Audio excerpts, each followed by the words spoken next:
Hello, English enthusiasts! Today I'm diving into one of the essentials of English grammar that might seem tricky at first, but trust me, by the end of this video, you'll be navigating through propositions and prepositional phrases like a pro. So what exactly is a preposition?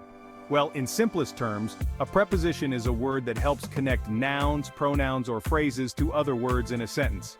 They usually indicate relationships in time, space, or direction. For instance, words like in, at, on, by, and with are all prepositions. Let's break it down with an example. Consider the sentence. I placed the book on the table.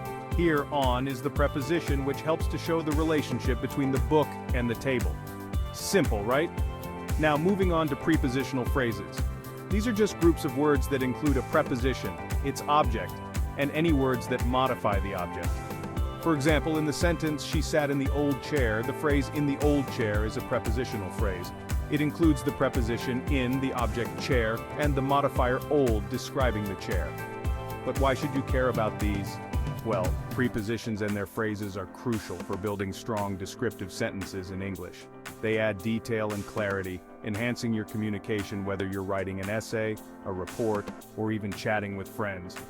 To help you master prepositions, let's do a quick quiz. Which sentence is correct?